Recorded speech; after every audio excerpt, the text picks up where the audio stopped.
3, 2, 1. What's going on, everyone? You're watching Ash on Comics. My name is Ash. On the screen, you're going to see Stan the Man is a resident. He's my co-host of the channel. And Forky, just an image to remind myself and you guys, they're part of this channel. They're big inspirations to me for various reasons I've talked about in the past. Unfortunately, with the screen capture, I can't get them in anymore. But this is my way of remembering. We'll never forget you, Stan. And some people don't care about a plastic fork, but I do. You're not trash, Forky. Moving on to today's comic, Batman, Curse of the White Knight. Now, I received some feedback on my channel. I addressed this Wednesday. And this isn't the first time I've heard it, but about being negative about comics and trashing books and stuff. And it was just like, hey, just to reiterate a little bit, hey, we don't want to see the trashing of the books. We like the videos where, the books that you like, that you feel are really good and they're positive about. And I understand that. I really do. And believe me, that's what I want to do. That's what I started off doing. But I realized that early on when I was doing my videos, they were just about the books that were on my pull list that I was buying. And, over time, you have a couple hundred videos under your belt, which I do now. It's like you don't want to just be like, here's another book I buy that's good. Yay. I think it's important when you talk about books to talk about everything, the good and the bad. And it helps you as a listener to know more about me, where I come from, what my views are. Not just what I like, but you have to equally know what I dislike. And I stopped calling my videos reviews a while back because I thought it kind of pigeonholed what they are. My videos are meant to be a discussion of the comic, to talk about it. Now, inevitably, when you're talking about it, you're talking about the good and the bad, what you like, what you don't. So it comes off very much like a review, and you can take it that way. But that's why I wasn't calling them that. But when you are talking about that, like comics, and if you are doing reviews, which is what I used to call them do, if you're never reviewing bad things, then your listeners can't understand the full spectrum of what you appreciate and what you don't. And I think that's important. I very much appreciate critics. I've followed movie critics, not so much music critics, but movie critics, book critics, comic critics, anything that I'm into. And I know a lot of people kind of also discount them and just be like, whatever, I never listen to critics. Critics never know what they're talking about. Well, that's a fair opinion, I guess. But the idea is to find a critic that you can relate to. Because once you can relate to the critic, once you understand what their tastes are, what they like, what they dislike, then you can better gauge what they say. If it's a critic that constantly hates everything that you like and likes everything you hate, then you can take what they say and go, oh, they like this, so I'm probably going to hate it. Or, vice versa, if they match up with you, which is probably the better scenario, then, you get the point. So this is Batman, Curse of the White Knight. The original comic that this is a sequel to is what got me back into comics. It's one of the most exciting comics probably in 20 years. It's one of my favorite comics of all time. I think Sean Gordon Murphy is a tremendous, tremendous talent. The likes which we have not seen since, Frank Miller. It's easy to look back on Frank Miller. And my last video I just did was a Frank Miller comic. And, today I don't think many people understand the impact and how exciting Frank Miller was. When he came on the scene, first it was just as an artist, much the same way that Sean Gordon Murphy is. And he had an exciting style. It was visually captivating. And then he started showing a demonstration for writing. And then he actually started writing full time. And he immediately started knocking people's socks off with Daredevil. I mean, to this day, it is the most seminal run of Daredevil that there's ever been. His story arc that's collected as Born Again. Is that the right one? There's so many Born movies. I always feel like I get the names wrong. Is one of the greatest comics story arcs ever. If you haven't read it, you must. It's the seminal Daredevil work. But anyways, then he went over to DC, did Batman Year One, Dark Knight Returns. The rest is history. There hasn't been someone like that, in my opinion, since then. And Sean Gordon Murphy, I think, could be that. His White Knight was so good. I can't believe still that he's that good of a writer. He's not a guy that grew up the way Frank Miller did. Frank Miller was a student of comics. This guy, he lived and breathed comics, and it translated when he became a professional. But Sean Gordon Murphy is more of just an artist who happened to sort of fall into comics, is my understanding. He didn't really grow up reading Batman. My understanding is that through his friend Scott Snyder and stuff, he was given work when he got into the comic scenes. Like, here's some of the classics. Read. I don't know which ones, but I'm assuming things like Batman Year One, Long Halloween. The core seminal Batman books, which kind of explains why his Batman doesn't feel like the legacy Batman we all know. It feels more like the Batman that a casual fan who watched all the movies would know. And Murphy is clearly a fan of all the films. He throws all sorts of Easter eggs of the different, Batman movies in his book. And also clearly, I think when this series launched, he originally had announced that this was spiritually in the same continuity as the Batman animated series. I don't think that's any longer the case. But let's talk about this book. If you're interested in me talking about a book that I love and am passionate about, it's Batman Curse of the White Knight. Unbelievably, this book may be better even than White Knight, which I hold in such high regard. When this was coming out, I was excited, but I also had trepidation because how are you going to live up to that? It's kind of like every time Frank Miller releases something now, I'm like, I love Frank Miller. Sorry for that interruption. As I was saying, when Frank Miller comes out with something, I have a lot of trepidation. He's not his old self anymore. And even though the book is stamped Dark Knight Returns, that new book, it's not really Dark Knight Returns. It's not his old self. But I guess also on the good side is that trepidation that allows me to appreciate the work. I don't have to have these lofty expectations and be disappointed.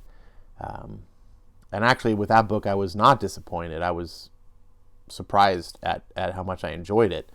And it's important to understand that, look, I'm not going to try to tell anyone that The Golden Child is on the level of Dark Knight Returns and his older stuff. That's not the case. But you don't have to be a masterpiece to be good or to be praiseworthy. Sometimes you can just be good, and that's enough. And if you're a fan, if you have a bias like I do, and it's something that you like already, and it's good, then you can enjoy it. But anyways, that's a topic for another discussion. We open up this book, and I want to start off real quick. I forgot to do this on my Golden Child video, and I want to get in the habit of doing this. With books I like, I don't do this with a Bendis book, but with books I like or I'm going to want to like, I often try to pair them with music. I think it's a great thing to do. Comics are very cinematic. They can be very emotional. Especially modern comics are written with much deeper writing styles, and with the expanded, people call it writing for the trade, but good writers use the longer form to tell these more in-depth, richer, more dramatic stories than old school comics did. And it doesn't necessarily make it better, it's just different. And that's kind of what White Knight is, right? It's using 8 issues to tell a very deep, moving story that you couldn't really do in a single comic. But my point is pairing it with music helps make everything more evocative. When I read comics, it's kind of like a movie in my mind, and that music just accentuates it. With The Golden Child, I paired it with Batman versus Superman. And man, I wish I would have put that in the video. If you read that book, put the Batman versus Superman soundtrack on. It flows so perfect.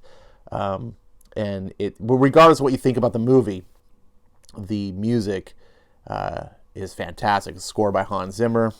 The fact that it's a Batman and Superman themes in it really works with the book, because The Golden Child is not really a Batman book.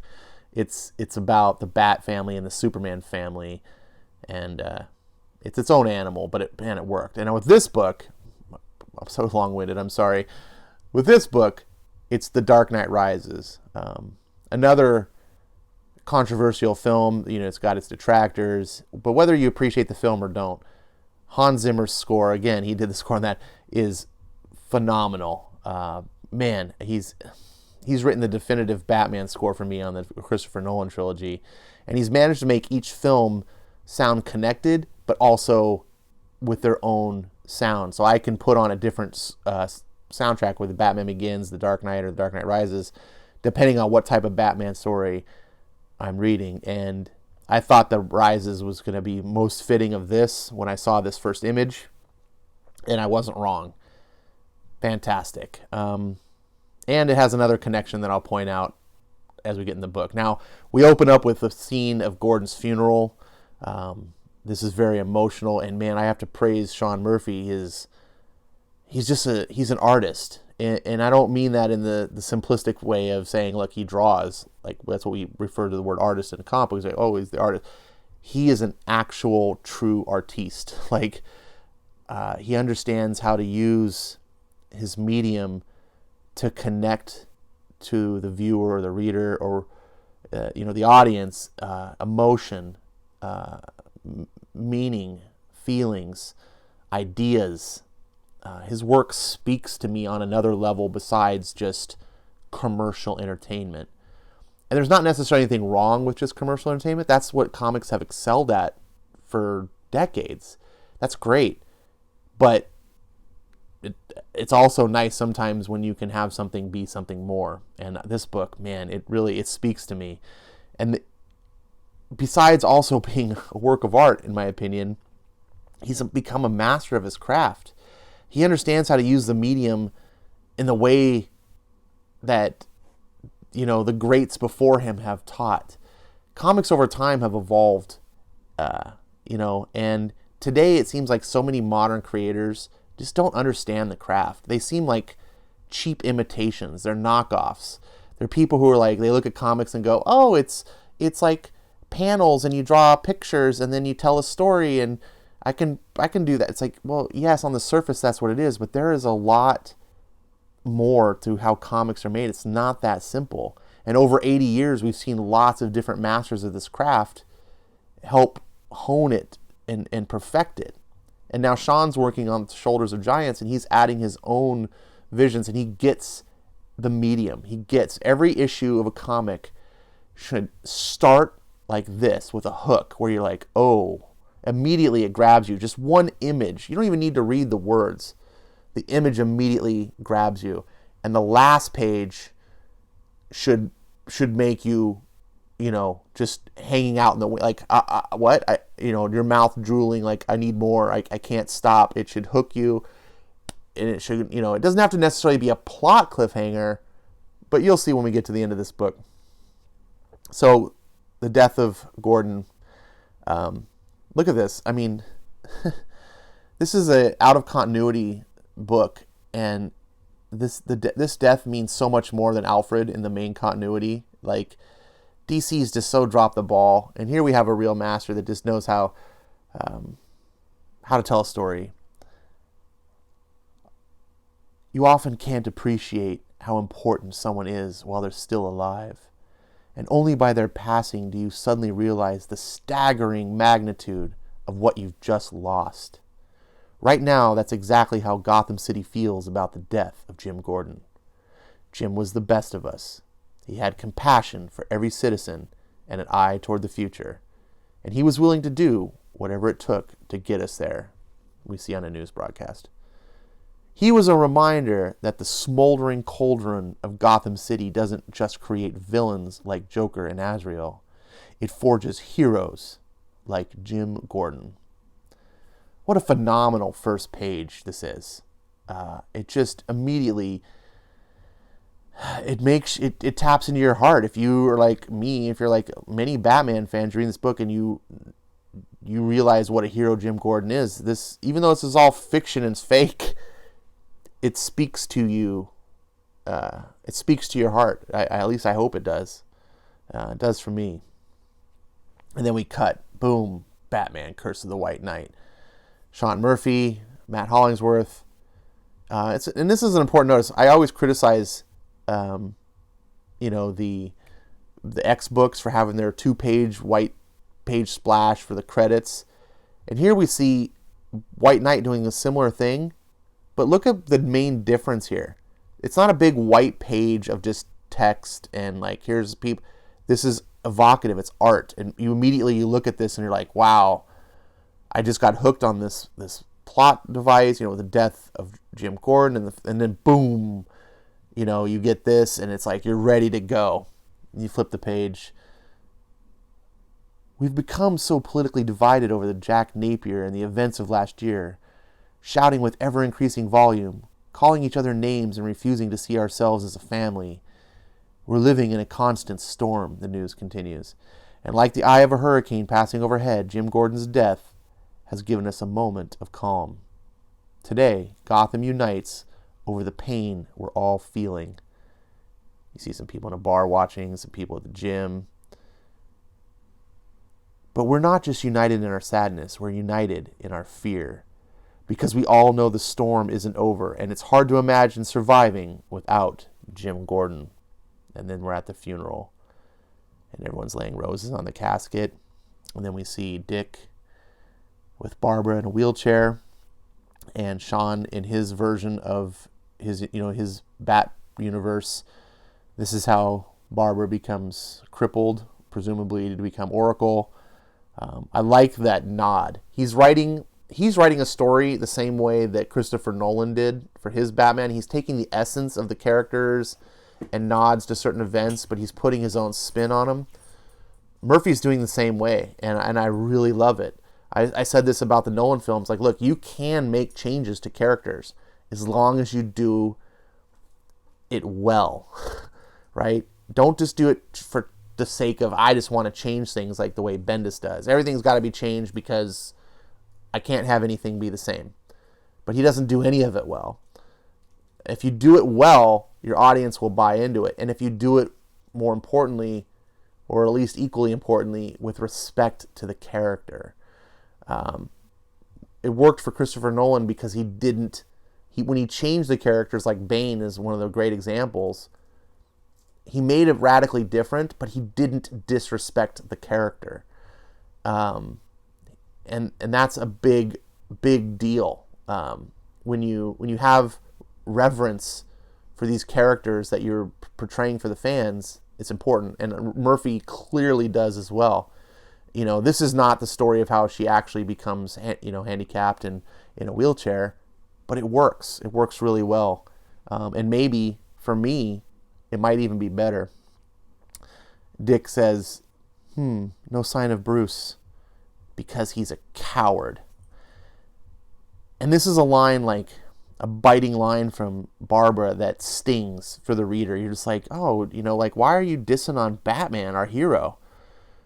But I really appreciate this because it's okay for other characters to diss on the hero. That doesn't mean that the writer is dissing on the hero. Barbara's going through some hard times, and she's lashing out. She's angry. We cut to the page, and we see a lake. And we all know as a reader, Batman's not a coward, right? Or at least not in the sense that Barbara means. Or maybe it's true. We'll talk about that. So here we see Bruce. He's got some scuba gear.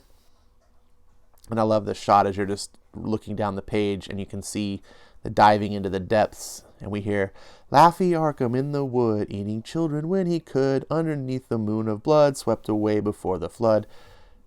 I don't actually know what the tune of that is. I just made that up. But Bruce diving down into the depths, and there's something down there. And He's swimming around and he's digging something up. And then we cut to a later scene and Batman's arriving at the GCPD. Where the hell have you been, says Bullock. James Gordon died because of you, and you're too busy to attend his goddamn funeral? Bullock. And what about Babs? Why didn't you waste Azrael when you had the chance? You and Barbara went rogue. That's why she's in a wheelchair, and that's the kind of reckless behavior that might get you suspended. He's right, says Batman. And I love this transition because you're meant to think he's right about wasting Azrael, but you see in the next panel, I should have been at the funeral. After everything that happened, I wasn't sure I'd be welcome. I didn't want to cause a fight. I'm so sorry to all of you. And it's a rare moment of Batman showing empathy and heart, because he does have these things, and we fans and good writers of Batman understand this. Batman is a man's man. He's the guy that he cares. He absolutely cares. He risks his life every day for people of the city. This is a man who's got great empathy and sympathy and compassion, but he's also extremely hard. He doesn't show it. He doesn't wear his heart on his sleeve. And it's almost like a metaphor for men. We guys get this. I don't know if there's any women listening to this, but this is something that we see all the time where men, and we understand, we can't express our emotion. We're trained to keep it all in. We're trained to keep, a stern face. We're trained not to cry.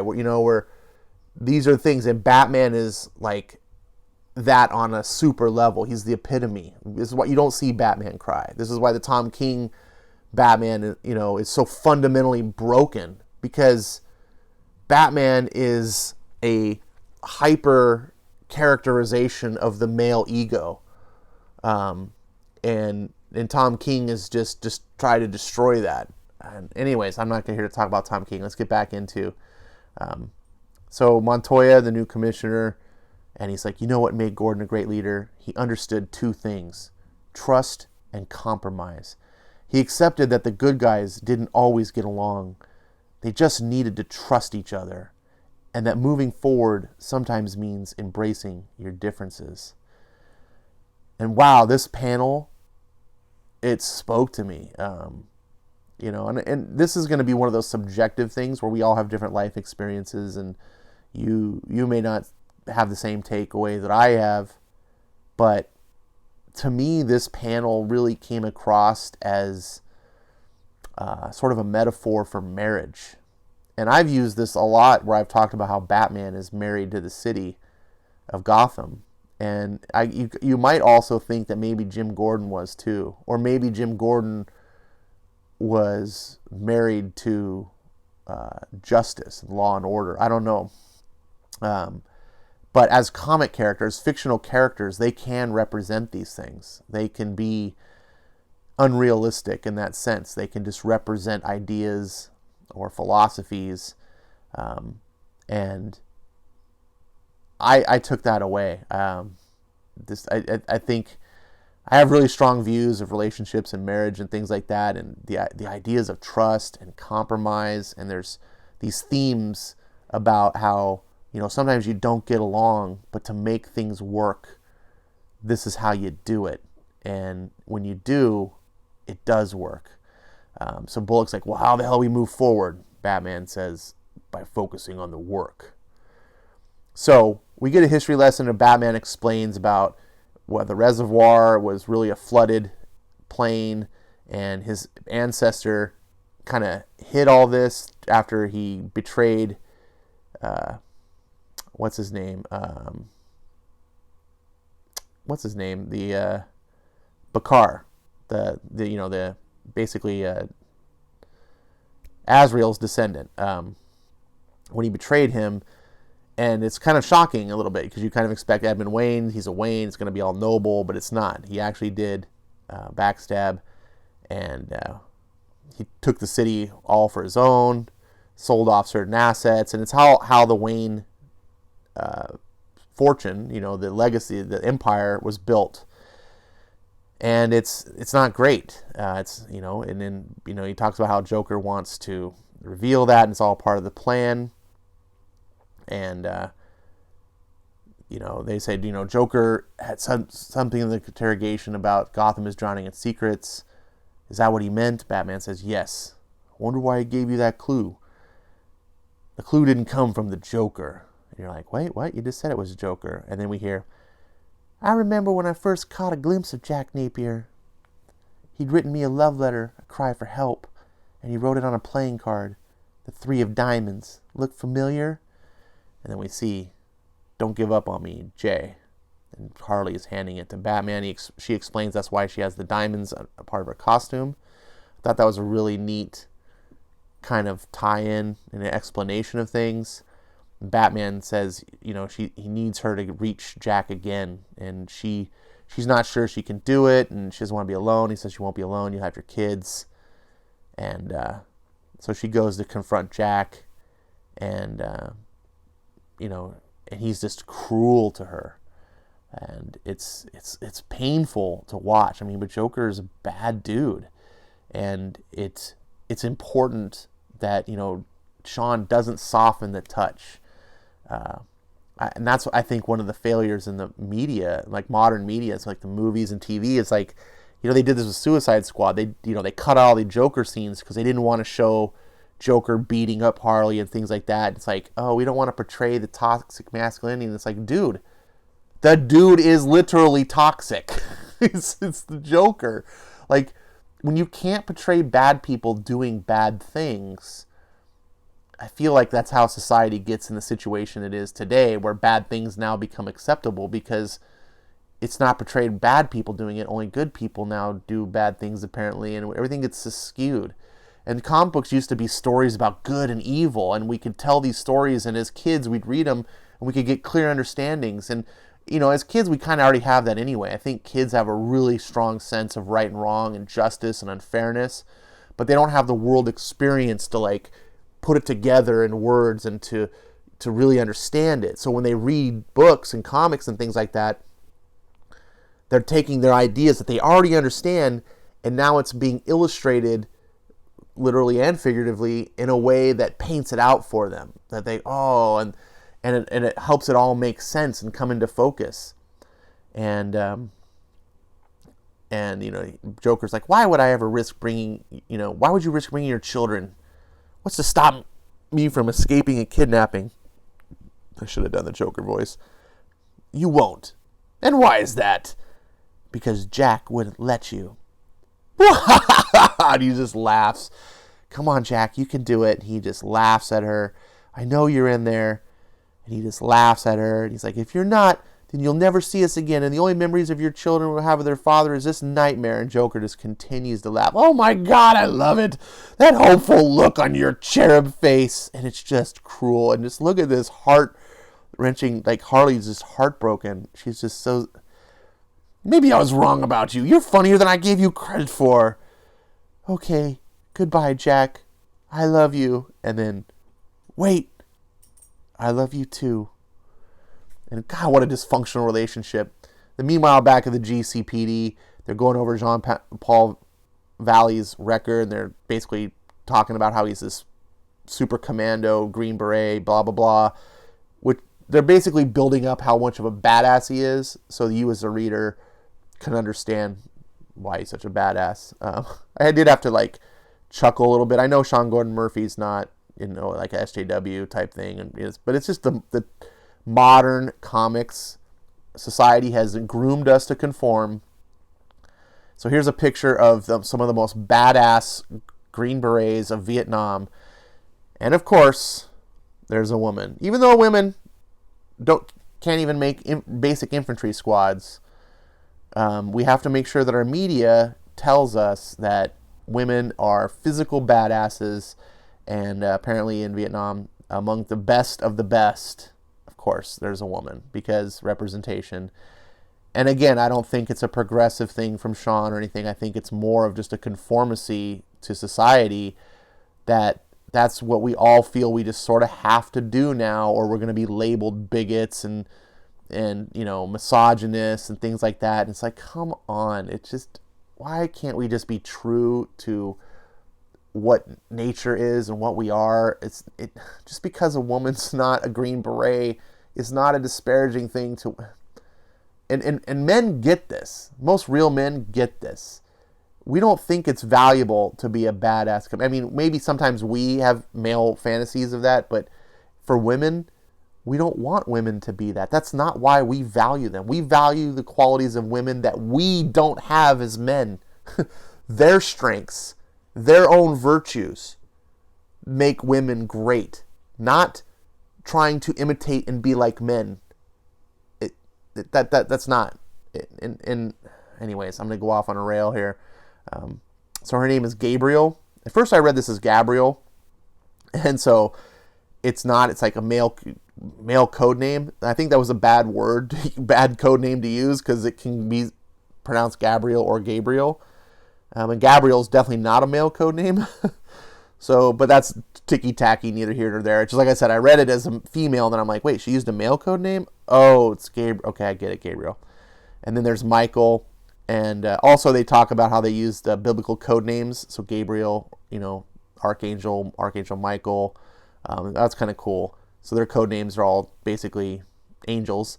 And then there's Azrael. And I was like, that's a really cool. I love how Sean fleshes out the ideas that were originally presented.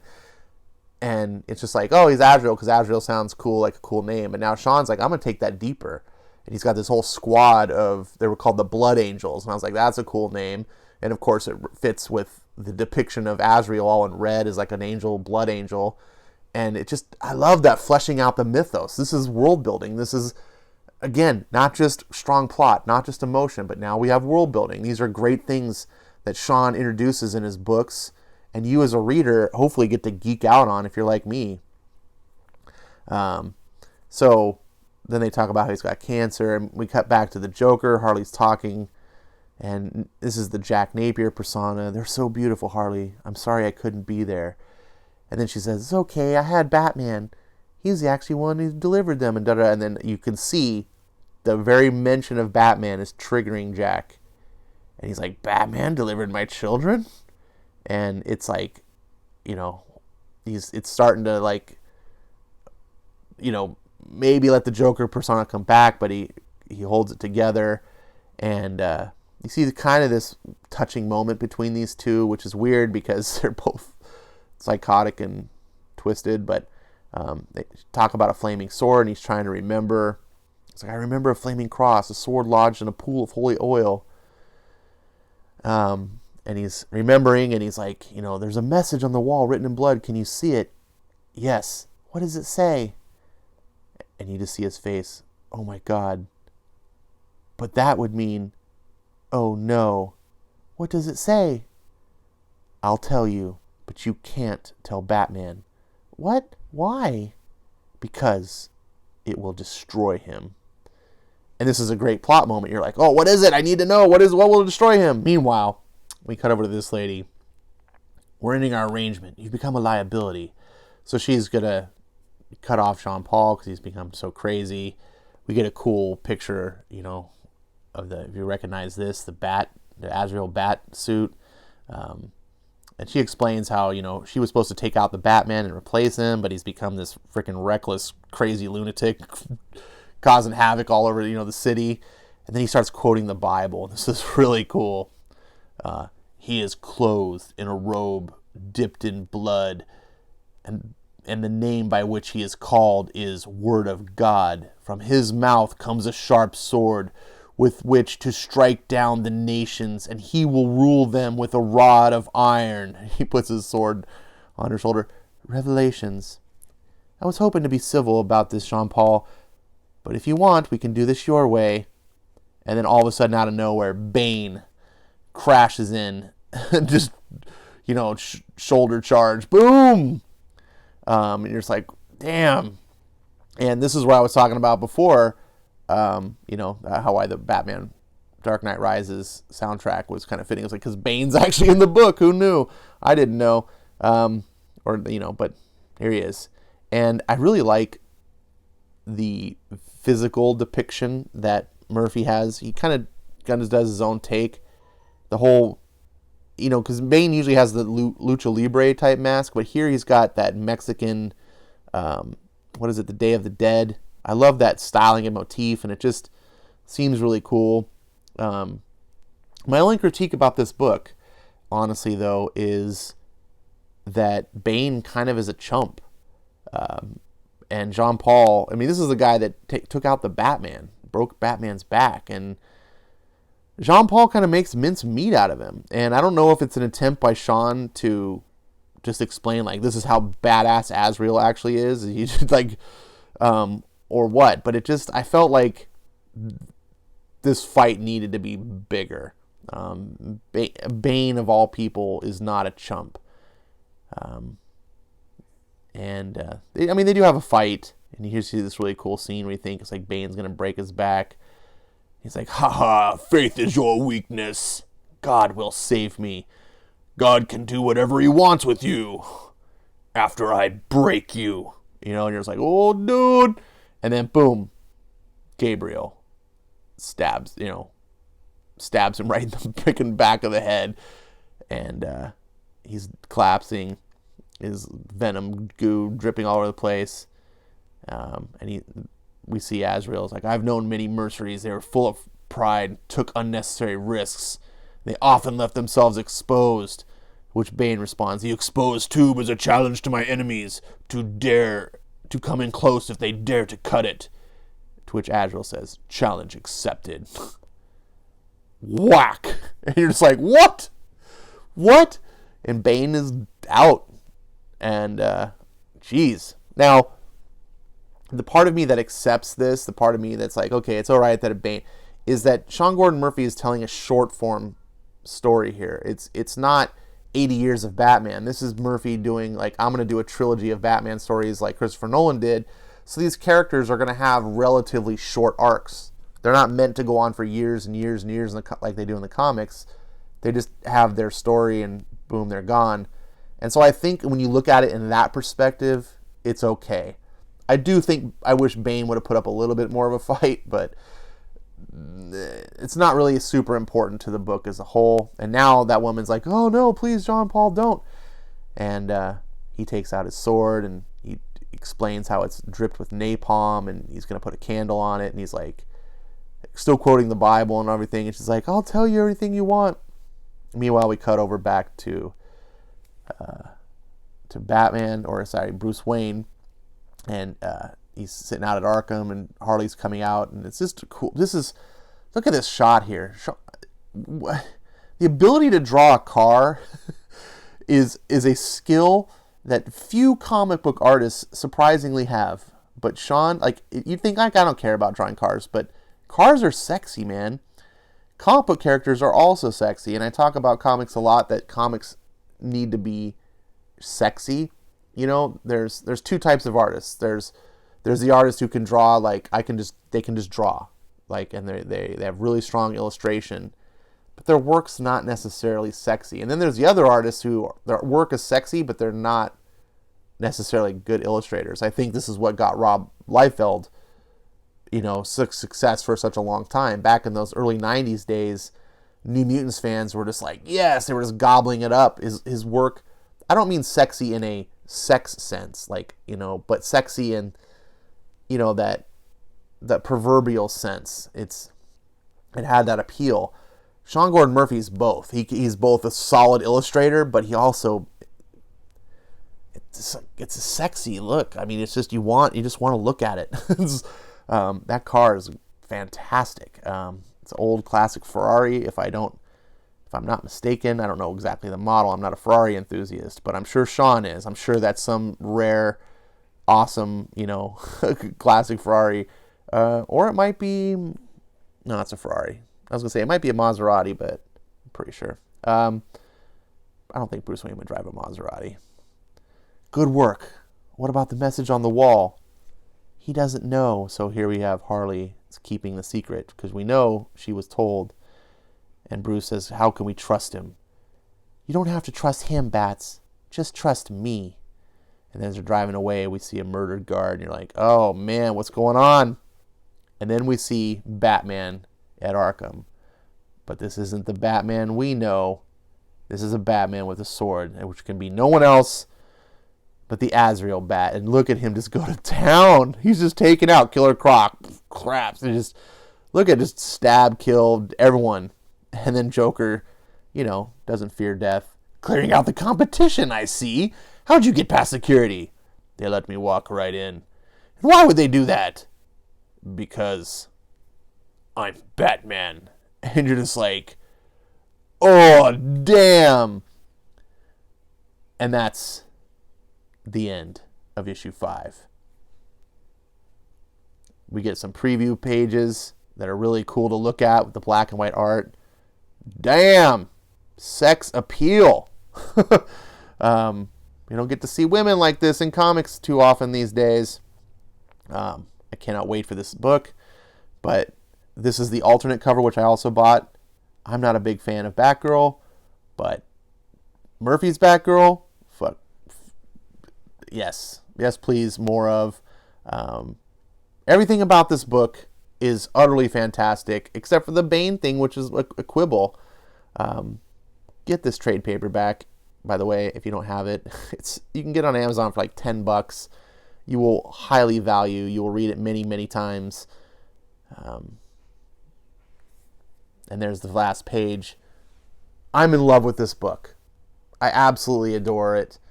It's everything that I think comics can be. I can't imagine how this book could be better.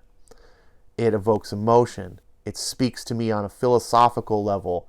It has strong character building, strong plot, world building, beautiful illustration, and it understands not just how to draw pretty pictures, but tell a story through sequential art. If you're talking about masterpieces of comic books, this is it. Sean Murphy's doing it right in front of our eyes. And this is one of the best comics. This is a clinic on how to do good comics. And it's an absolute crime that this book is not selling hundreds of thousands of copies. I think this book goes down to like 80,000 in sales. And I'm just like, what is going on? And that is just indicative of the industry and how terrible the industry and what dire straits it is in. When a book of this class featuring a character that's maybe second to none. Batman is right now the top undisputed champ as far as popularity to characters in comics. Batman bows to no one, not even Spider-Man. Marvel can't touch Batman. And a Batman book that is one of the best, not just Batman books, one of the best comics, not just today, but in any age, can't sell 100,000 copies. It's a crying shame. Now, this is the only book that I actually buy 2 editions of. I buy both covers. I normally never, ever, ever, ever do that. But I'm so in love with this. I am such a fan that I do. I want those covers. I mean, each one, when I saw that they were doing the alternate covers this time of featuring one of the characters in the story, kind of getting their own limelight, I was like, yes, please, sign me up.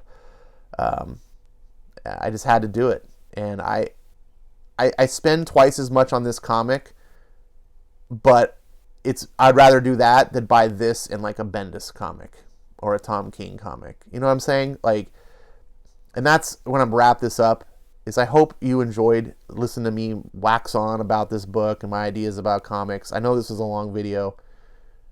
Hopefully you're finding something in this genre, in the medium, to be as excited about as I am about this book. I can go on and trash comics all day long. There's so many. There's way more bad comics than there are good comics. But that doesn't mean that there aren't good comics. And sometimes it's easy to feel that way when you're on YouTube and you're watching all your favorite creators, like, YouTube guys like talking about, oh, this is shit, this is shit, this is shit. It's easy to create a perception of like, man, everything's shit. And I'm telling you, it is not. And don't let that weigh you down. Don't let that paint your perception and prevent you from liking what's really actually some good stuff.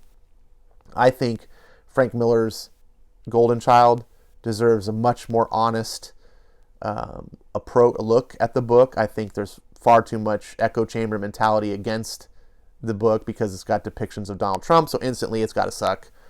I went on about that book. This book apparently is not getting the credit it deserves.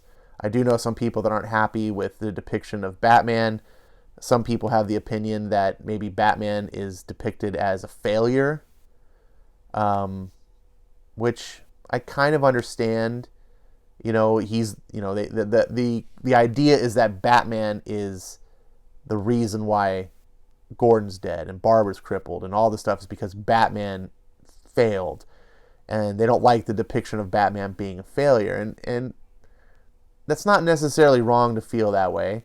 I can't tell you how to feel about books, but I would encourage you to, if you're like that, to try to see a different perspective, that this isn't Batman being a failure, this is Batman being human. One of the things, my favorite comic book of all time is Batman Year One, and one of the reasons I love Batman Year One, and I think it's a masterpiece of a book, it's the golden standard. But in that book, when Frank Miller just depicts Batman in his early years, at the beginning, he fails, he makes lots of mistakes. It was fascinating. This is a depiction of Batman who hasn't been around for tons of years, and he doesn't do everything perfect, but he is the hero we believe. There is no failing. Batman is a hero, and these mistakes and these things that are happening are a case of the villains being that much more dangerous, in my opinion, and Batman not being able to deal with them so easily as like modern comics just make it happen. And it's tragic that Gordon dies and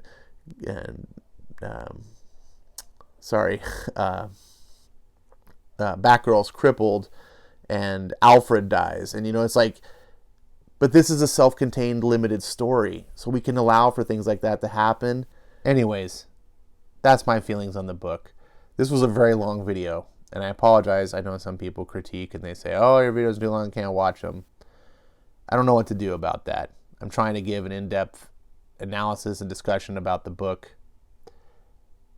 and I like to talk about it. Hopefully you can consume these videos in like a podcast format when you're at work, you're driving, doing chores at home, what have you. There doesn't require a lot of visuals, I don't think. And hopefully this video, for the people that wanted to hear a passionate plea, praising a comic book and what's great about it and why I love something so much, could get something out of this video. This is obviously a 5-star book.